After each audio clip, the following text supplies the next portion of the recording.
Le samedi 5 mai 1821, à 17h49, s'éteignait à Longwood House, sur l'île de Sainte-Hélène, Napoléon Ier, empereur des Français. Alité depuis le 17 mars, Napoléon Bonaparte est atteint de douleurs atroces à l'estomac.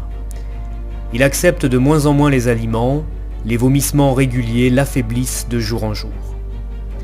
Il a fait placer en face de son lit le buste de son fils, sur lequel il a constamment les yeux fixés.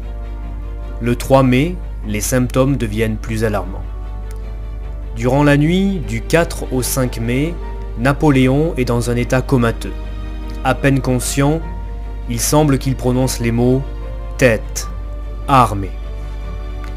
Dès le lendemain, ses compagnons se réunissent à son chevet, se doutant bien que cette journée-là sera la dernière. L'empereur des Français s'éteint dans la douleur, à 51 ans, 8 mois et 20 jours. Le lendemain, le gouverneur de l'île, Sir Hudson Lowe, vient en personne avec son état-major et le commissaire français, le marquis de Montchenu, constater officiellement le décès de Général Bonaparte.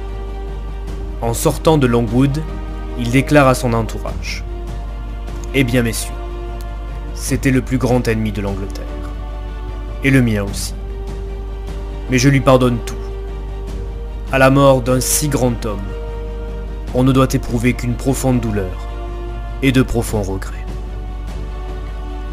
L'empereur des Français a laissé une trace majeure dans l'histoire de France, et même dans l'histoire européenne et mondiale.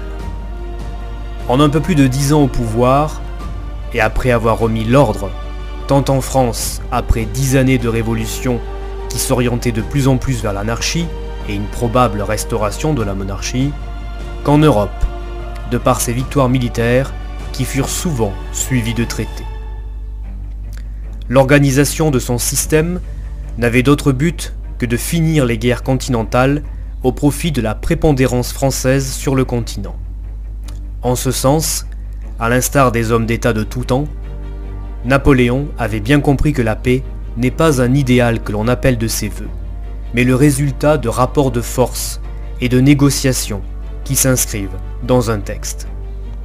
La paix est un combat et non seulement un objectif moral.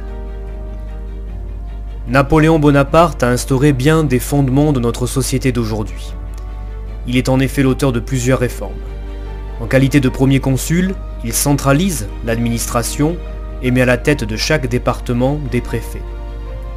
Il crée en 1800 la Banque de France, la Légion d'honneur, 2 ans plus tard, et le franc germinal en 1803, qui gardera sa valeur jusqu'en 1814. Il rédige le Code civil en 1804, qui simplifie l'application des lois, car ces dernières étaient différentes selon les contrées françaises, mais également en abolissant l'ordre féodal, prônant la liberté individuelle et la laïcisation de la société. Couronné empereur des Français en 1804, Napoléon Ier vit les choses en grand pour la France et fit construire entre autres l'Arc de Triomphe, le Palais Brognard, la rue de Rivoli, le canal de l'Ourcq. Pourtant, Napoléon soufflera à Montholon, dans les derniers instants de sa vie : « Ma vraie gloire n'est pas d'avoir gagné 40 batailles. Waterloo effacera le souvenir de tant de victoires. Ce que rien n'effacera, ce qui vivra éternellement, c'est mon code civil. » À l'exception du fait que Waterloo n'a pas effacé les gloires napoléoniennes, l'empereur des Français ne pensait pas si bien dire concernant le code civil. Il a servi de modèle à plusieurs pays. En Europe, la Belgique, les Pays-Bas, l'Espagne et le Portugal s'en inspirent.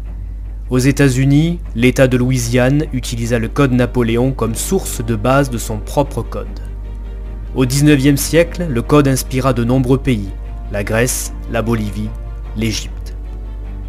En 1960, plus de 70 États différents ont modelé leurs propres lois sur le Code civil. Napoléon Bonaparte demeure encore aujourd'hui le personnage historique préféré des Français.